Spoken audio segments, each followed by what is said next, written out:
রাজনাথের সাপের ভয়ঙ্কর কাহিনী আরো একবার মোহন আর্যের মার্ডার কেসকে একটা নতুন মোড় দিয়েছে। চমকে যাওয়ার মতো কথা এটাই যে এবার বিখ্যাত অ্যাডভোকেট কেডি পাঠকও এই প্রকোপ থেকে বাঁচতে পারলেন না। ওনার সহায়ক বরুণের ওপরেও প্রাণঘাতী হামলা হয় যখন উনি দ্বীপের কাছাকাছি গেছিলেন। বরুণ এই মুহূর্তে হাসপাতালে জীবন ও মৃত্যুর সঙ্গে পাঞ্জা লড়ছে। তাছাড়াও রাজন খান্ডানির সহায়কেরও অদ্ভুতভাবে মৃত্যু ঘটেছে, যার সাক্ষী কেডি পাঠক নিজে। পরস্পর একের পর এক মৃত্যু এই মামলাটাকে আরো বেশি অভেদ্য এবং জটিল করে তুলছে। দেখুন, সাধারণ মানুষকে রক্ষা করা আমাদের কাজ, কিন্তু আমরাও তো মানুষ, আমাদেরও বউ বাচ্চা আছে। ডিপার্টমেন্ট হাজার বললেও আমরা ওই দ্বীপে নিজেদের জীবনের ঝুঁকি নিতে পারবো না। সেই জন্যই আমরা সিদ্ধান্ত নিয়েছি যে আমরা এই পদ থেকে ইস্তফা দেব।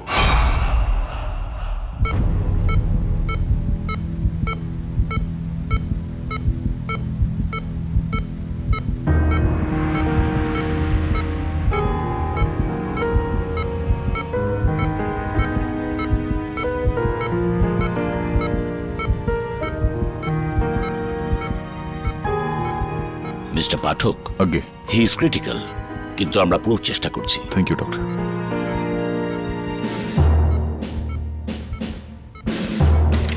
কেটি, আমি তোমাকে বলেছিলাম না ওখানে বিপদ আছে, বরুণকে ওখানে পাঠিও না। But you never listen to me. বিলি, ডোন্ট ওয়ারি, বরুণ একজন ফাইটার, ভালো হয়ে যাবে।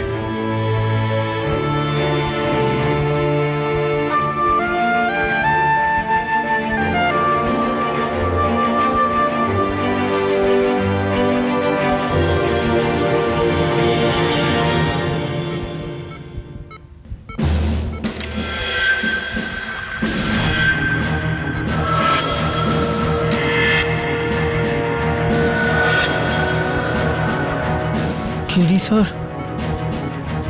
ওই দ্বীপে ভূত আছে, ভূত।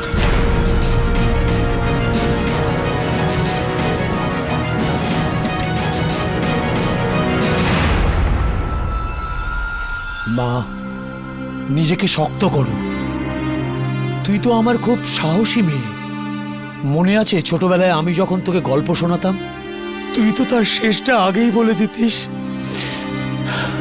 এখন তোর বাবার গল্পের শেষটা তুই আগে বলবি না মা, আগে বলবি না মা। তোমার কিচ্ছু হবে না বাবা, আমি তোমার কিচ্ছু হতে দেব না। আর আমাদের সাথে কেডি স্যারও তো আছেন। তুমি দেখো, আমরা একদিন নিশ্চয়ই জিতবো। আমি শিগগিরই তোমাকে বাড়ি নিয়ে যাব বাবা। আমাকে যেতে দাও সাহেব, আমাকে যেতে দাও সাহেব। আমি সত্যি বলছি সাহেব, আমি বড় সাহেবকে মারিনি সাহেব। আমি তো ওনাকে চিনিও না সাহেব, আমাকে যেতে দিন সাহেব। সোজা দাঁড়িয়ে থাকো, সোজা দাঁড়িয়ে থাকো তুমি। এই নাটকটা বন্ধ করো। তোমার এই কান্নাকাটি পায়ে পড়াতে এটা প্রমাণিত হচ্ছে না যে তুমি নির্দোষ। তুমি যেটা করেছো তার সাজা তুমি পাবেই। দেখো, তোমার বাঁচার একটাই রাস্তা রয়েছে। কি? সত্যি সত্যি যা আছে তাই আমাকে বলে দাও। ভেবেচিন্তে বলো যে কখনো তুমি ওই দ্বীপে বা সেই দ্বীপের আশেপাশে কোনো প্রকারের কখনো টান অনুভব করেছো? না সাহেব, কিছু না। প্রথম তো যখন আমি ওই দ্বীপের দিকে যেতাম না সাহেব, আমার খুব ভয় লাগতো সাহেব, কিন্তু আমার কোনো ক্ষতি করেনি সাহেব। হয়তো ও সব জানে সাহেব যে আমি তো গ্রামের গরিব ছেলে, আমি তো শুধু রোজগারের জন্য ওখানে যেতাম সাহেব। আর এই যে তোমার বস রয়েছেন, যে সবসময় লুকিয়ে থাকে, অন্ধকারে থাকে, ও কখনো না কখনো তোমাকে তো বলেছে নিশ্চয়ই, শিখিয়েছে নিশ্চয়ই এই বেঁচে থাকার উপায়টা, কোনো রাস্তা শিখিয়েছে কিছু? না সাহেব, আমি তো কখনো ওনাকে দেখিনি সাহেব, আর না কখনো আমাকে কিছু বলেছে সাহেব। আমি সত্যি বলছি সাহেব, আমি এই মায়ের দিব্যিকে বলছি, আমাকে বাঁচান সাহেব, সাহেব আমাকে বাঁচান। তোমার তো হয়ে গেল বন্ধু, তুমি তো শেষ। কেটি, ভাবতে তো আমিও পারছি না, কিন্তু যেভাবে সবকিছু চলছে তাতে আমার পুরো বিশ্বাস আছে, সে তুমি মানো আর না মানো ভূত পেত এক্সিস্ট করে? ভাবছি কিন্তু বুঝতে পারছি না যে এরকমটা কি করলো ওই চোরেরা, যে পরিষ্কার বেঁচে গেল। যখনই ও দ্বীপে যেত একটা আঁচড় পর্যন্ত ওদের লাগতো না কখনো, কিন্তু যদি অন্য কেউ যায় তাদের বাঁচাটা অসম্ভব। কি ব্যাপার এটা? যখন এই মোহন চপারে করে গিয়েছিল, বরুণ মোটর বোটে গিয়েছিল, প্রতাপও তো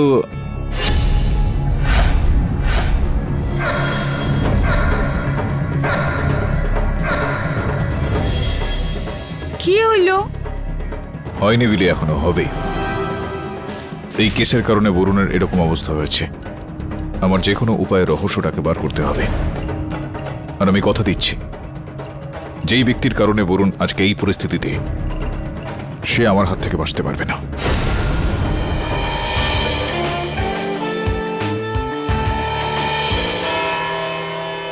দাবে, আমার কাছে খুব বেশি সময় নেই, আমার একটা কাজ করে দিবি? থ্যাঙ্কস। মন দিয়ে শোন। ইওর অনার, আজকে আদালতে আমি এই কেসটার বিষয়ে এমন একটা জিনিস বলতে চলেছি যেটা এই কেসের দিকটাকে একেবারে বদলে ফেলবে। সর্বপ্রথম ইওর অনার, যেই হেলিকপ্টারে আর্যবাবুর মৃত্যু হয়েছিল সেটার মধ্যে কোনো রকম টেকনিক্যাল সমস্যা ছিল না, আর দুষ্কৃতীরাও তার উপর হামলা চালায়নি। এটা তুমি কি বলছো কেডি? মানে তোমার হিসেবে ওই... ঠিকই বলছে ও,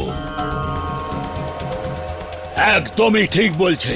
তার মানে ও এসে গেছে সোজা রাস্তায়, বুঝতে পেরেছে তন্ত্র মন্ত্রের শক্তিকে, শিখে গেছে ওই খুনি দানবীর শয়তানের রাস্তার তার পথকে।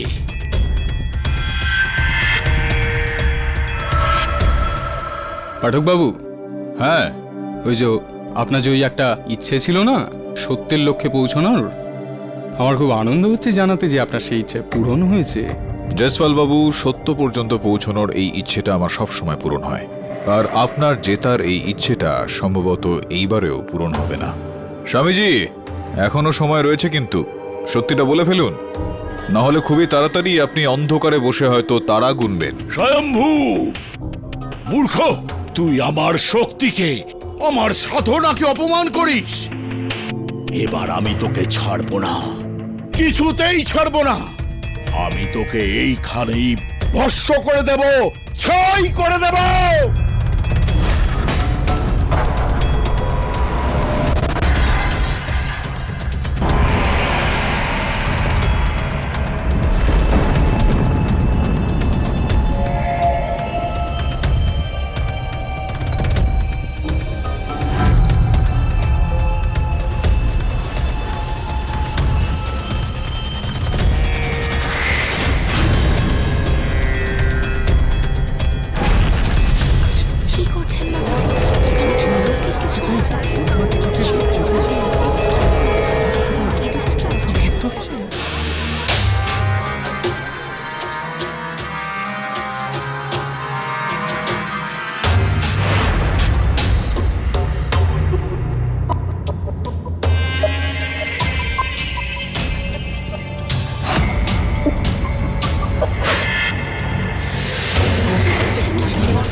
ক্ষমা চেয়ে নিচ্ছি অনার, এই মিথ্যে জাদুকরকে এই খেলাটার নমুনা দেখানোর দরকার ছিল এখানে। বাস্তবে এইটা কোনো রকম জাদু নয়, শুধুমাত্র হাতের খেল। আর এই ধোঁয়া, বিভূতি, বাকি ইত্যাদি ইত্যাদি, এটা শুধুমাত্র চোখে ধুলো দেওয়া ইওর অনার। এখানে কিছু যন্ত্রের ব্যবহার হয়ে থাকে, অনেকটা এই ধরনের যন্ত্র ইওর অনার, যেখান থেকে ধোঁয়া বেরোয়।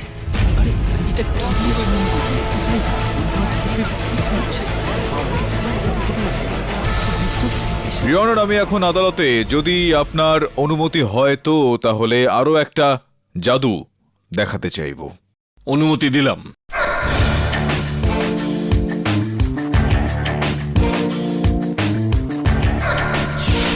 ইওর অনার, এটা ওই দ্বীপেরই একটা নমুনা মাত্র।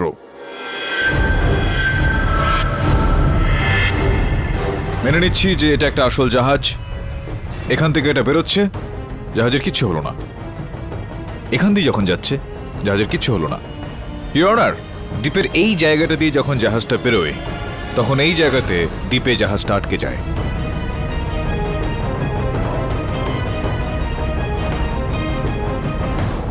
এখন ইওর অনার, এটা মেনে নিচ্ছি যে এই জাহাজটা বা ওই চপারটা যেটা করে আর্যবাবু সেখানে গিয়েছিলেন, আর এটা যখনই দ্বীপের ওখান দিয়ে যায় আর দ্বীপের ওপরের দিকে পৌঁছয়, তো ঠিক এইভাবেও দ্বীপটার দিকে আকৃষ্ট হয়ে যায়।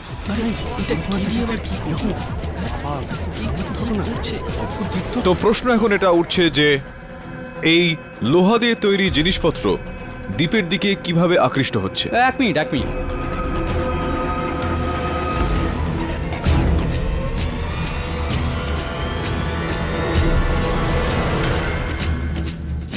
হ্যাঁ কি পাঠক বাবু, জাদু জাদু ম্যাজিক ম্যাজিক এসব কিচ্ছু না। ইওর অনার, ম্যাগনেট ম্যাগনেট, এটা চুম্বক। প্রথমবার আপনি এ জীবনে বুদ্ধির কথা বললেন। আসুন না, আসুন না এই ময়দানে। ইওর অনার, জয়সওয়াল বাবু একদমই ঠিক বলেছেন। চুম্বকেরই কাজ এটা। এই কেসটা শুরু থেকে একটা বিষয় আমাকে জ্বালিয়ে আসছে, যে অন্তত কেন তাতিয়া তাওড়েকে ওই দ্বীপটা কোনো রকম ক্ষতি করেনি। তারপর আমি ভেবে দেখলাম যে তাতিয়া তাওড়ে কখনোই লোহা দিয়ে তৈরি নৌকা করে ওই দ্বীপের কাছাকাছি যায়নি। ও সাঁতার কেটে ওই দ্বীপ পর্যন্ত পৌঁছত।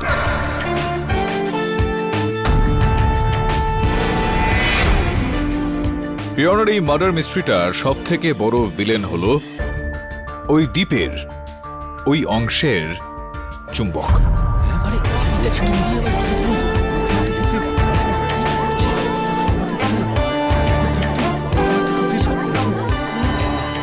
ইওনার, এই স্যাটেলাইটের ইতিহাস আমাদের বলছে যে ওই দ্বীপে যেই পাথরগুলো রয়েছে সেগুলোর উপাদানের মধ্যেই এই রহস্যটা লুকিয়ে রয়েছে ইওনার।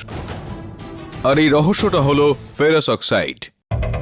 ফেরাস অক্সাইড যা দিয়ে লোহা ধাতু তৈরি করা হয়, আর লোহা ধাতু দিয়ে তৈরি হয় ইওনার চুম্বক। ইওনার, লোহার আরেকটা রূপ হলো চুম্বক, যেরকমটা আমরা সবাই জেনে এসেছি।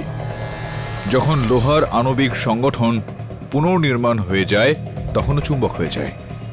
এরকমটাই ওই দ্বীপে পড়ে থাকা পাথরগুলোর সঙ্গে হয়েছে। ওই পাথরগুলোতে চুম্বকের মাত্রা এতটাই অত্যাধিক যে পাশ দিয়ে চলে যাওয়া লোহার যে কোনো জিনিসকেই ও নিজের দিকে টেনে নেয়, যেটা উড়োজাহাজ হোক বা জলের।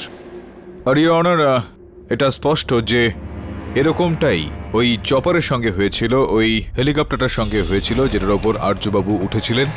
যখনই ওনার হেলিকপ্টারটা এই পাথরগুলোর পাশ দিয়ে যাচ্ছিল, পাথরের চুম্বক শক্তি ওনার হেলিকপ্টারকে তাদের দিকে টেনে নেয়, যেটার কারণে ওনার হেলিকপ্টার দুর্ঘটনার কবলে পড়ে।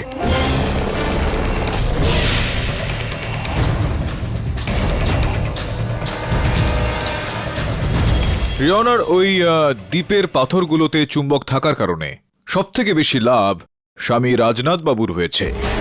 উনি এই বিজ্ঞানকে আধ্যাত্মিকতার রূপ দিয়ে সাদাসিধা মানুষজনকে বোকা বানিয়ে নিজের ব্যবসাটা চালিয়ে যাচ্ছেন। অলৌকিক শক্তির মতো বিচারধারার উপর প্রসিকিউশনের চিন্তাভাবনা খুবই দুঃখজনক।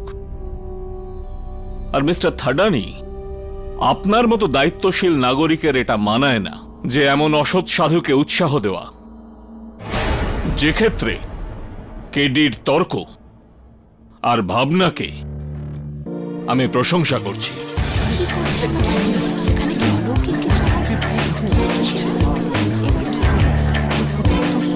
এই ব্যাপারে আমি তোমাকে অভিনন্দন করতে চাই কেডি। ধন্যবাদ ইওর অনার। কেডি স্যার,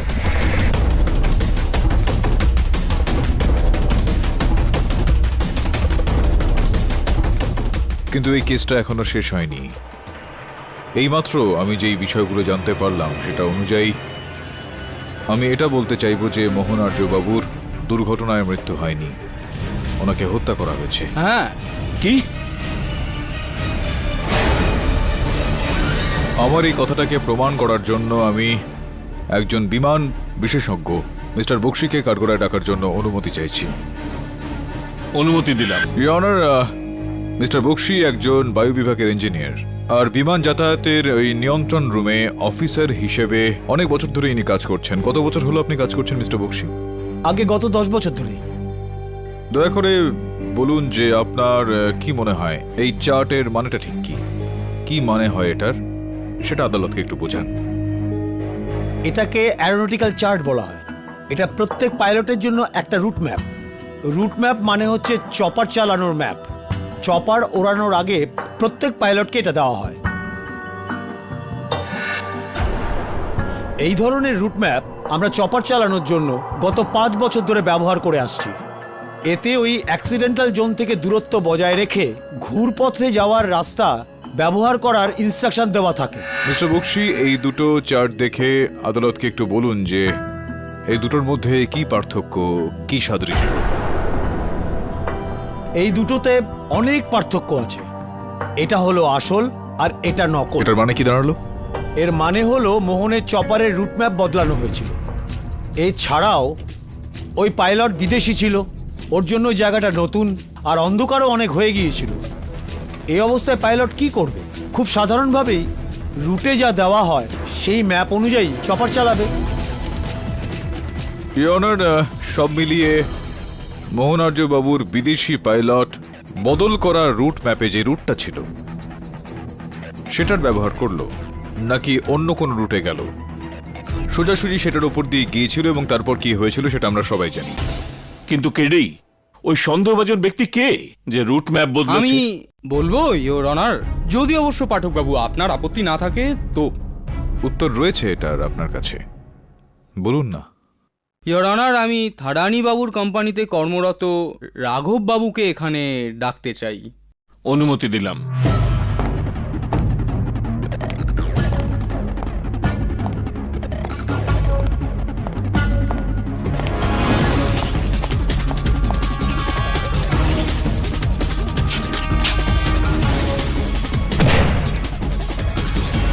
রাঘববাবু, মোহনার্যবাবুর যে চপারের দরকার এটা তো আমরা সবাই জানি, কিন্তু আপনার যে বস থাডানি বাবু উনি কিন্তু বলছেন যে আপনি নাকি ফোন করে ওনাকে বলেছিলেন যে মোহন আর্যবাবুর চপারের দরকার ছিল।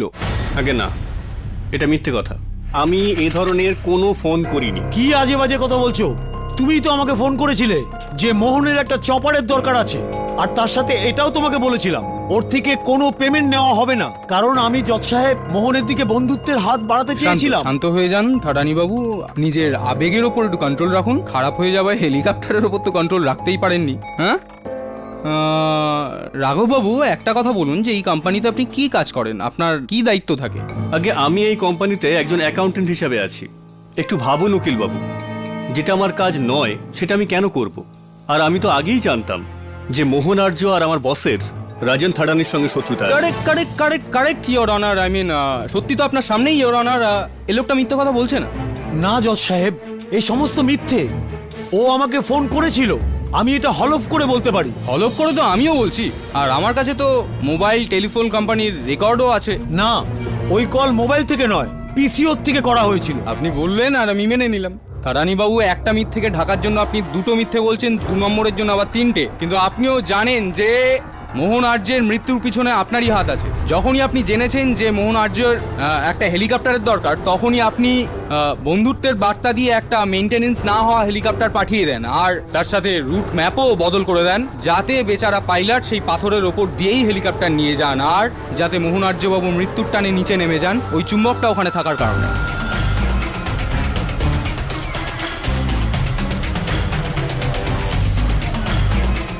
আর হ্যাঁ, তারপর আপনি জানতে পারেন যে যদি তদন্ত হয় তাহলে আপনি ধরা পড়ে যাবেন যে মেনটেনেন্স করা হয়নি, তাই আপনি আপনার কর্মচারী অজয়কেও সরিয়ে দিলেন।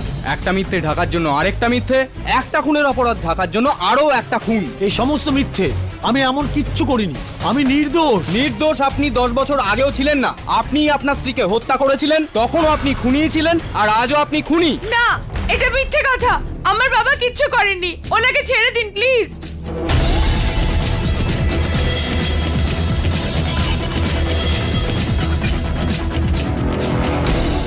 ইয়নার, 10 বছর আগে যে ঘটনাটার কথা প্রসিকিউটর মহোদয় বলছেন, মিসেস থানানির মৃত্যু, এটা ওনার মৃত্যুর মেডিকেল রিপোর্ট ইয়নার। যাতে এটা প্রমাণিত হচ্ছে যে মিসেস থারানির স্কিজোফ্রেনিয়া নামে এক ধরনের মানসিক রোগ ছিল, যে কারণে উনি আত্মহত্যা করেন। একটা সার্ভে অনুযায়ী এটা জানতে পারা যাচ্ছে ইওর অনার যে স্কিজোফ্রেনিয়া আক্রান্ত মানুষজন হামেশাই আত্মহত্যা করে থাকেন। আমি আদালতের কাছে অনুরোধ করব যে প্রসিকিউটর মহোদয়কে এটা বলা হোক যে বিনা সাক্ষীতে আমার মক্কেলের ওপর যেন অভিযোগ না করেন। অপরাধীকে অপরাধী বলবো না তো কি বলবো? জজওয়ালবাবু, ক্ষমা চেয়ে নিচ্ছি। আমি এই ভর্তি আদালতে যদি বলি যে আপনার বাবা চোর, তাহলে আপনি কি বলবেন? Mind your language. এবার আপনি আপনার সীমা ছাড়িয়ে যাচ্ছেন পাঠকবাবু। চিৎকার করবেন না, চিৎকার করলে গলার নলি কেটে যেতে পারে। এই বিষয়টাই আপনাকে বোঝাতে চাইছিলাম একটু, যে বারবার কোনো সন্তানের বাবাকে যদি খুনি খুনি খুনি বলা হয় তাহলে সন্তানের কষ্ট তো হবেই। Order order. প্রসিকিউশনকে ওয়ার্নিং দেওয়া হচ্ছে যে বিনা প্রমাণে কাউকে অপরাধী বলা বন্ধ করুক।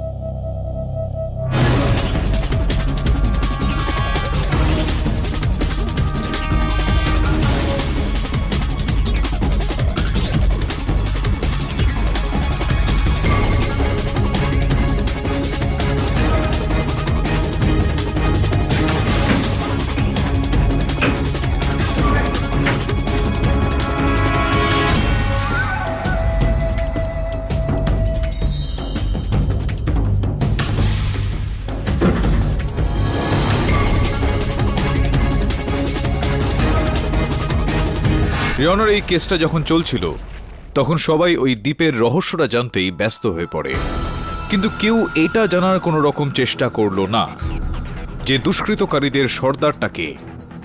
আমি আদালতকে বলতে চাইব রিওনার যে ওই ব্যক্তিটা ঠিক কে, আর এটাও বলবো যে ওই ব্যক্তি আজ এই সময় এই আদালতে উপস্থিত রয়েছেন।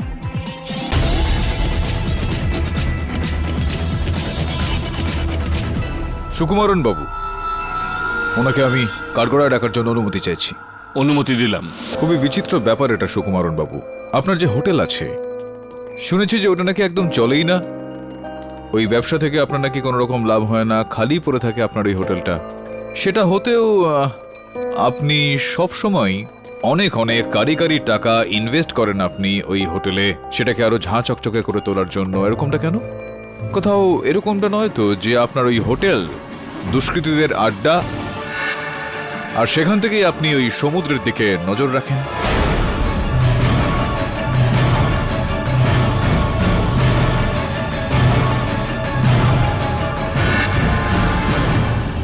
Your honour, inspector Deb Sukumaran বাবুর হোটেলের রুমে রেড করেছিলেন, তল্লাশি করেন, আর কিছু দুর্মূল্য বস্তু সেখান থেকে বাজেয়াপ্ত করেছেন, যেরকম একটা দূরবীন রয়েছে যেটার ব্যবহার করা হয়ে থাকে রাতে জিনিসপত্র দেখতে।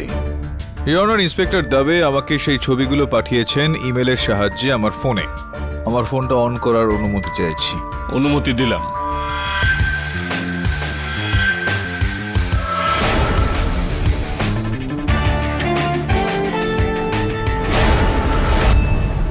ইওর অনার, আমার আশঙ্কা রয়েছে, সন্দেহ রয়েছে যে যা কিছু হয়েছে সেগুলোর পেছনে সুকুমারন বাবুরই হাত রয়েছে। সবার প্রথমে ইনি থারানি বাবু আর আর্য বাবুর বিষয়ে সবকিছু খবরাখবর নেন, আর তারপর রাঘব সেজে ইনি থারানি বাবুকে ফোন করেন আর ওই হেলিকপ্টারের ব্যাপারে খোঁজ খবর নেন। আর তারপর ইনি যখন আর্যবাবু ওই উড়ানে উঠতে চলেছিলেন তখন ইনি গিয়ে ওই উড়ানের নকশাটা বদলে দেন, যে কারণে ওই চপারটা ওখানে আটকে যায় আর দুর্ঘটনার কবলে পড়ে।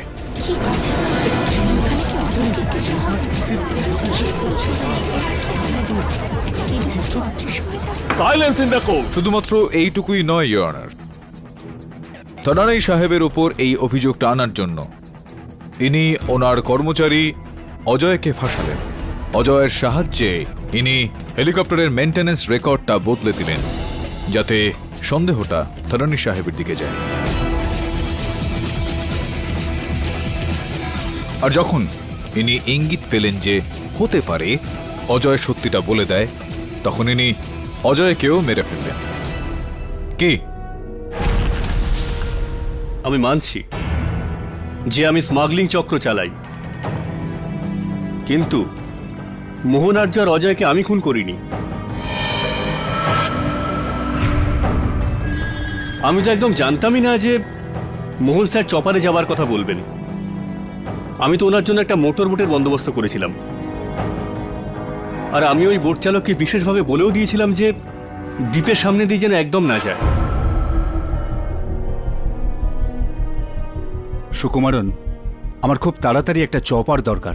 দেখো, কাল সকালে আমাকে ওই আইল্যান্ডে পৌঁছতে হবে। কিন্তু আপনার তো আজকেই যাওয়ার কথা ছিল। আমি আপনার জন্য মোটর বোটেরও বন্দোবস্ত করেছি। কি করব সুকুমারন, পদ্মার শরীরটা আসলে ঠিক নেই, আর ও জলপথে যেতে পারবে না, কারণ ওর বোটে গেলে কিছু সমস্যা হয়। তাই আমার মনে হয় চপারে গেলে ও সুস্থ আর নিরাপদ থাকবে। কিন্তু স্যার, কালকেই এত তাড়াতাড়ি হয়তো আমি চপারের বন্দোবস্ত করতে পারবো না। স্যার, আপনি মোটর বোটেই যাচ্ছেন না কেন? ওহো মিস্টার সুকুমারন, আমাকে ফালতু পরামর্শ দিয়ে আমার সময় নষ্ট করো না। আমি যেটা বলছি সেটাই করো। যেভাবেই হোক আমার কাল সকালে চপার চাই। আরে আমি একটা পাইলটও জোগাড় করেছি এর জন্য। Okay sir. পাইলটকে তাড়াতাড়ি ইঞ্জিন অন করতে বলো। সরি স্যার, কিন্তু ভালো এটাই হবে যে যদি আপনার যাত্রা কাল পর্যন্ত স্থগিত রাখেন। অন্ধকারও হয়ে আসছে, আর আপনি তো জানেন যে ওই দ্বীপটা অভিশপ্ত। আর আপনি এসব ফালতু কথা সুকুমারন, এই সমস্ত গল্প আর মিথ্যে কথায় আমার সিদ্ধান্ত বদলাতে পারবে না। যদি আমি মোহন আর্যকে মারতেই চাইতাম, তাহলে আমি ওনাকে যাবার জন্য আটকাতামই বা কেন? রাইট ইয়োর অনার, সুকুমারন বাবুর বলা সমস্ত কথা খতিয়ে দেখা দরকার, কারণ উনি মোহন আর্য বাবুকে খুন করেছেন এটা আমার মনে হয় না।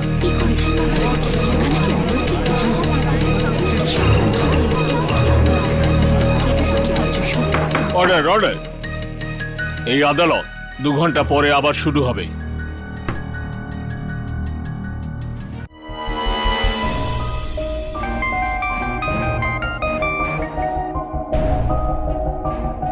হ্যাঁ তবে বল। হ্যাঁ কেডি, ওই মোটর বোট চালকের সাথে আমার কথা হয়েছে। ও এটা বললো যে মিস্টার সুকুমারন ওই দিন বলেছিলেন ওকে বোটটাকে দ্বীপের সামনে নিয়ে না যেতে। আচ্ছা, আর কিছু জানতে পারলি? হ্যাঁ, আরও একটা কথা।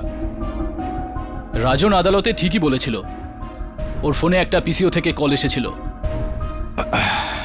লক্ষ্য এখন অনেকটা দূর দেবে। বরুণ সুস্থ থাকলে হয়তো। চিন্তা করো না কেটি, দাবে তোমার সঙ্গে আছে। থ্যাঙ্কস ইয়ার, থ্যাংক ইউ।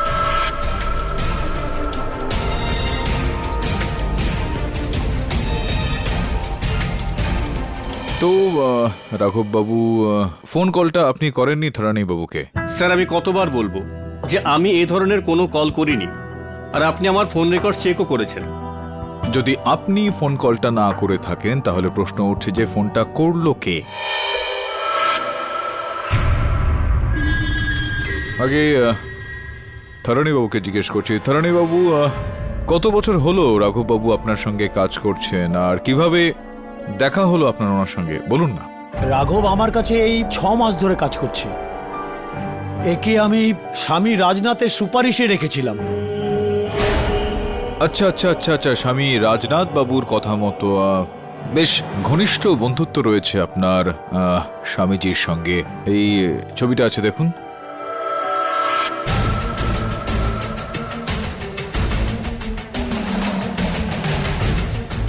আগে হ্যাঁ, আমি গুরুজির ভক্ত। আচ্ছা, আর এই কথাটা আমার বস রাজেন থান্ডানিও জানতেন। Objection your honour, time waste হচ্ছে। হঠাৎ করে স্বামী রাজনাথকে এখানে টেনে আনার কি দরকার? না না, এখানে তো ডিসকাশন চলছিল যে ওই হেলিকপ্টারে ওই নকল রুট ম্যাপটা এলো কোথা থেকে। তো ভালো হয় যদি সোজাসুজি আপনি দেখুন, এটা আদালত, এখানে ডিসকাশন চলছে না। এখানে প্রশ্ন উঠছে এটা, যেটা আমরা খুঁজছি, যে মোহন আর্য বাবুকে হত্যা কে করেছে। তাছাড়া কেন ওকালতি করেন আপনি? আমার বাবার জমি রয়েছে রাজস্থানে। যদি আপনি ওই জমিতে চাষ করে কিছু ফলাতে চান তো এবার এখানে আসুন, এখানে আসুন একটু দেখুন।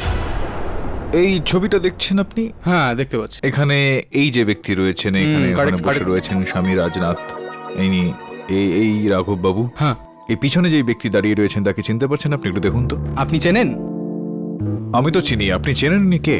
আমি এটা বোধহয় মোহন আর্য বাবু। নিশ্চিতভাবে মোহন আর্য বাবুই ইনি। ইওর অনার, আমি চাইবো যে আপনিও খুব মন দিয়ে এই ছবিটাকে একবার দেখুন। মোহন আর্য বাবুই রয়েছেন এই ছবিতে।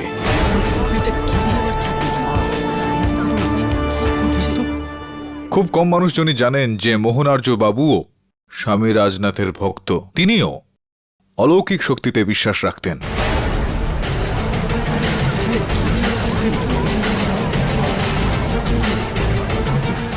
এক মিনিট, ইওর অনার।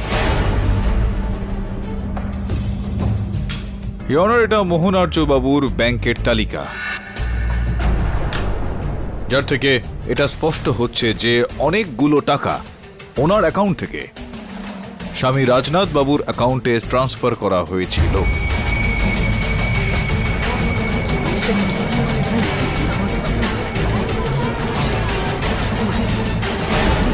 খুবই ঘনিষ্ঠ বন্ধুত্ব ছিল ওনাদের দুজনের মধ্যে, কিন্তু এই সম্পর্কটা বেশি দিন ধরে টিকল না।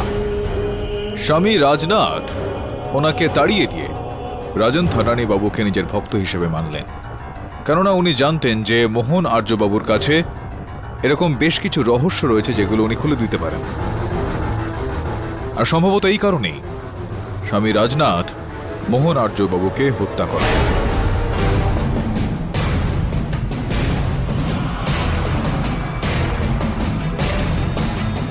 আর আপনি রাঘব বাবু, আপনি এই পরিকল্পনায় স্বামীজিকে সাহায্য করলেন। আগে না। আপনি পিসিও থেকে রাজন থানানিকে ফোন করেছিলেন? আগে না, আমি কোনো কল করিনি। আপনি ওনাকে ফোন করে হেলিকপ্টারের বিষয়ে বলেছিলেন? এটা সম্পূর্ণ আর বাজে কথা। আপনি মোহন আর্যবাবুর হেলিকপ্টারকে ক্র্যাশ করিয়েছিলেন? আমি কিচ্ছু অজয়কে করিনি। হত্যা আপনি করেছিলেন কি না? জজ সাহেব, আমাকে অকারণ দোষারোপ করা হচ্ছে। আমি কোনো কল করিনি। আসল অপরাধী স্বামীজি, আমি নই।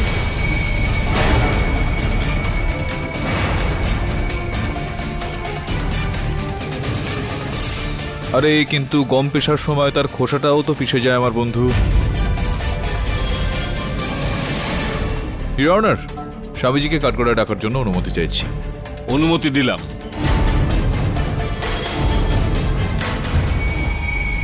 পরম পূজনীয় স্বামী রাজনাথ বাবা,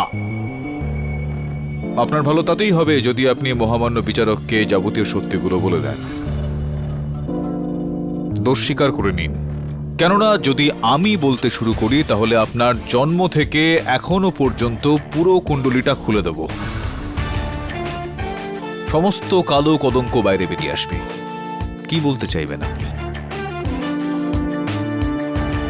নয়তো কি করতাম? আমার কাছে আর অন্য কোনো রাস্তা ছিল না। মোহন আর্য না তো শুধু আমাকে অর্থ সাহায্য বন্ধ করে দেয়, তার সাথে লোকে আমার বিরুদ্ধে খেপিয়ে তুলতে থাকে। আমার অনেক গোপন কথাও জানতো, সেসব প্রকাশ করে দেবে বলে আমাকে ভয় দেখাচ্ছিল। আপনি বলুন জজ সাহেব, আমি একজন মহান সন্ন্যাসী, সারা দুনিয়ার ভক্ত আমার পায়ে পড়ে, আর আমি একটা সাধারণ মানুষকে ভয় পাচ্ছিলাম, তার পায়ে পড়ে দয়া ভিক্ষা চাইছিলাম। তাই জন্য আমি মোহন আর্যকে শাস্তি দেবার সিদ্ধান্ত নিই।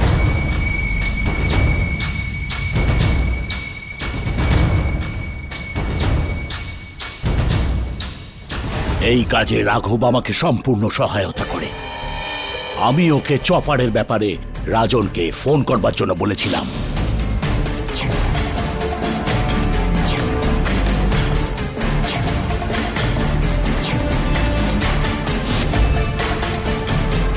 আর তারপর চপারের নকশা আমি রাঘব আর অজয়ের সাহায্য নিয়ে বদলে ফেলি।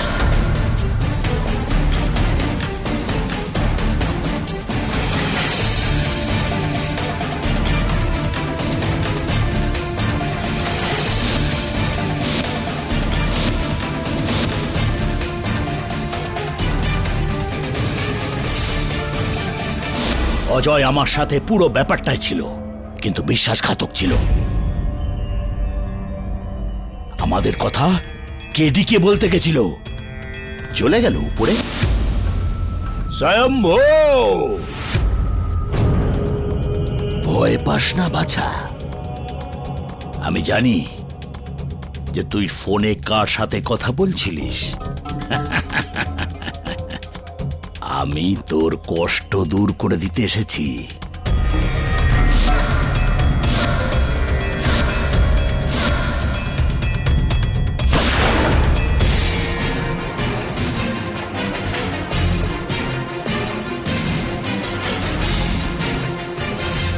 তারপর মোহন আর্যর খুনের কেস শুরু হয়। আমি নিজেকে ওই ঘটনা থেকে দূরে রাখবার জন্য ওই দ্বীপের মিথ্যে গল্প বানাতে শুরু করি। আমি জানতাম যে আদালত ওই শয়তানি শক্তির গল্প বিশ্বাস করে আমাকে শাস্তি দিতে পারবে না। কিন্তু হ্যাঁ, এই সব ঘটনায় আমার প্রচার খুব বেড়ে গেছিল। যখন ওই মিডিয়া ঘুমন্ত পাষাণকে আমার জাগিয়ে তোলার গল্প সর্বত্র ছড়িয়ে দেয়, বিশ্বের প্রতিটা কোণা থেকে আমার ভক্তের ঢল নামে লক্ষ কোটি টাকার চাঁদা আসতে থাকে। আমি নিজেকে বাঁচানোর জন্য এসব করেছিলাম জজ সাহেব, শুধু বাঁচার জন্য। The defence রেস্টস your honour. এই আদালত রাজনাথকে মোহন আর্যকে খুনের দোষী পেয়ে ওনাকে যাবজ্জীবন কারাদণ্ডের আদেশ দিচ্ছে, আর তার সাথে রাঘবকে রাজনাথকে সাহায্যের জন্য 10 বছর সশ্রম কারাদণ্ডের শাস্তি দিচ্ছে, আর রাজন থাডানিকে এই কেস থেকে সসম্মানে মুক্তি দিচ্ছে। The case is closed. পাঠকবাবু, আগে আপনি কোনো আসল বাবাকে চেনেন যেখানে ওই যোগ সাধনা হয়? মানসিক শান্তির জন্য যেতে চাই আমি ওখানে। আপনি যেতে চাইছেন, কোনো লাভ হবে না জয়সওয়াল বাবু। সব মিলিয়ে এখানে কোনো অলৌকিক শক্তি বা কোনো ভূত প্রেত ছিল না। এসব ওই বাবার করা পরিকল্পনা ছিল বোকা বানানোর জন্য। স্যার জানি না এই দেশটা থেকে কুসংস্কার কবে শেষ হবে। আমিও জানি না বলুন, কিন্তু আমি আশা রাখছি যে খুব তাড়াতাড়ি আমরা এই অন্ধবিশ্বাস থেকে বেরিয়ে আমাদের ভেতরের শক্তিটাকে চিনতে পারবো। চল তোকে বাড়ি ছেড়ে দিই, লেটস গো। স্যার সরি, কি হলো তোর অন্তর্বর্তী শক্তির? For more updates, subscribe to our channel, click the show links and enjoy watching the videos.